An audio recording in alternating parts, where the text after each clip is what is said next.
poñ sans plus tarder Cheikh Omar dañuy daal ñëw si mbiru ki nga xam ne que moo di Azoura Fall Azoura nag kàddu yi nga xam ni itam yëkki woon na ko daal di koy jëmale si ki nga xam ne que moo di Macky Sall ak ki nga xam ne que moo di Mame Mbaye Niang mu daal di secouer li nga xam ne que moo di la toile alors le procureur de la République di ki nga xam ne que moo di Ibrahima Ndoye mu daal di activer la police des frontières pour ñu daal di teg loxo ki nga xam ne que moo di Azoura Fall ni ki tey jii si suba concrètement ginnaaw bu ko daal localiser nag gis ko foofu si daanu li nga xam ne que moo di Kaolack alors Cheikh Omar naka daal di jàngatee justement cette intervention du procureur par rapport ak mbiru ki nga xam ne que moo di Azoura qui de plus en plus nag ay kàddoom peut-être day xaw a bañ a méngoog ak li nga xam ne que moo di les bonnes mœurs concrètement.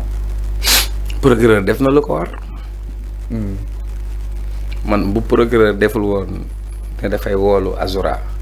man maa njëkk a wax ak moom. pourquoi. parce que moi je suis sur des principes. ok d'abord Moustapha Diakhaté dafa génn yëkkati ay kàddu mu ne képp ku voter Ousmane Sonko na nga al ko. ñu toog on a condamné ces propos. on a trouvé des propos insultants et irresponsables de sa part. yoon jàpp ko teg ko loxo. yoon téye ko teg ko loxo.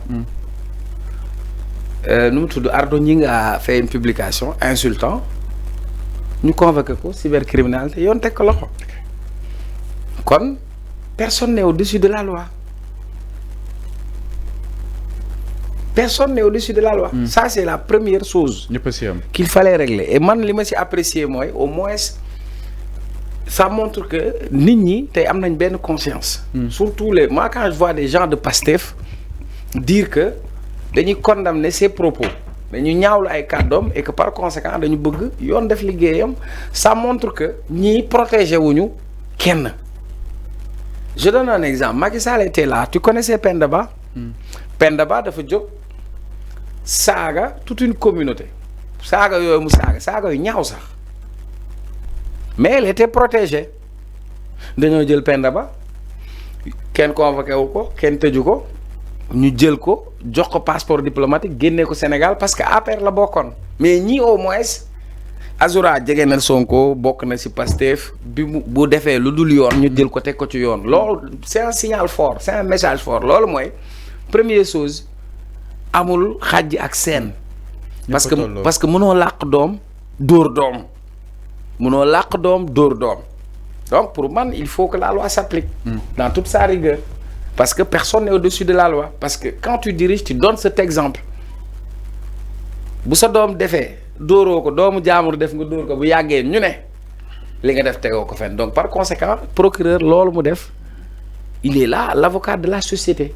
Le procureur n'est pas là pour un parti. Donc quand il fait ça parce que maa ngi yow toog nañ fii ci plateau. Je connais Bah Diakhaté non dañoo toog man la Bah Diakhaté kàddu yu mu yëkkati rafetlu ma ko kàddu yu ñaaw la na yoon def liggéeyam. Il faut que tam ñu génn ci phase boobu ñu nekk l'insulte publique médiatique nous on fait l'objet de ça tous les matins sur toutes les plateformes nit ñi dañ lay bind di la saaga pourtant boo leen toppee nga dem ci yoon wala dara dañu dem ba dugal ko ci bopp sénégalais c'est-à-dire yaa nit mën ngeen bañ a bokk gis-gis mën ngeen bañ a bokk xalaat mën nga wax sa naqar mais pas utiliser saaga du orma du teggin ça il faut que ñu accepter loolu ba pare. Maintenant, pour revenir sur le cas d'Azoura, moi je crois qu'il a besoin d'assistance aussi. Pourquoi, concrètement? Oui, parce que voilà quelqu'un qui a souffert et qui continue à souffrir. Parce que pour moi, ils ont vécu, ils ont été violentés, ils ont été embastillés. Azoura, il ne tenait pas sur ses deux jambes.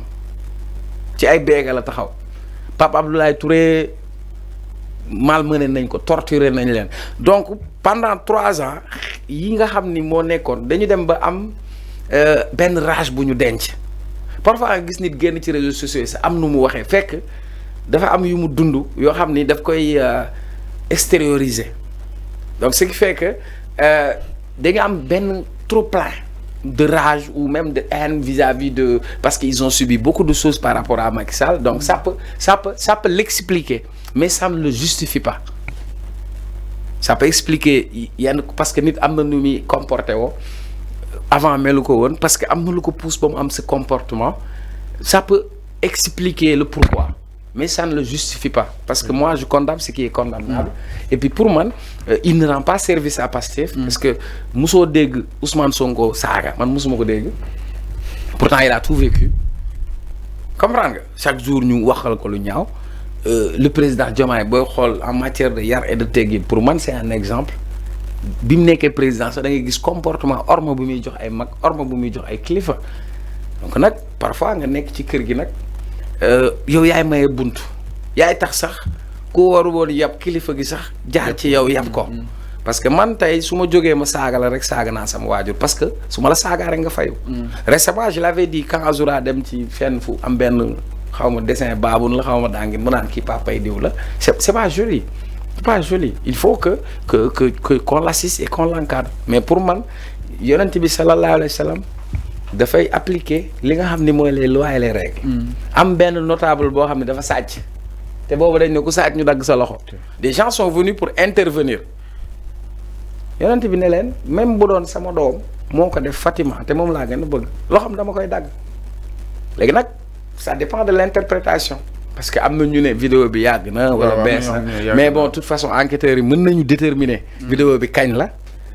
Est-ce que moment bi mu ngay wax est-ce que loolu day couvrir affaire amnistie ou pas mais l'un dans l'autre il faut bannir l'insulte sur l'espace public ak koo mën a doon nag ak koo mën a ak foo mën a féete voilà c'est mon point de vue. alors mi ngi noonu par rapport ak mbiru ki nga xam ne que moo di Azoura Fall donc nag yoon ak wàllu yoonal ma ne kon taxaw na si suñu mu gën a yaatu ki nga xam ne que moo di Azoura la police des frontières daal di koy activée par le directeur par le procureur ginnaaw bu mu daal di saisir exactement la division spéciale de cybersécurité ma ne kon ki nga xam ne que moo di Azoura dina nekk devant les enquêteurs dina daal di war a mën a expliquer ma xam vidéo bi lu yàgg la wala kon lu récente la lu si mën a. en tout cas daal sëñ bi bu ñuy waxtaan nañuy waxante dëgg.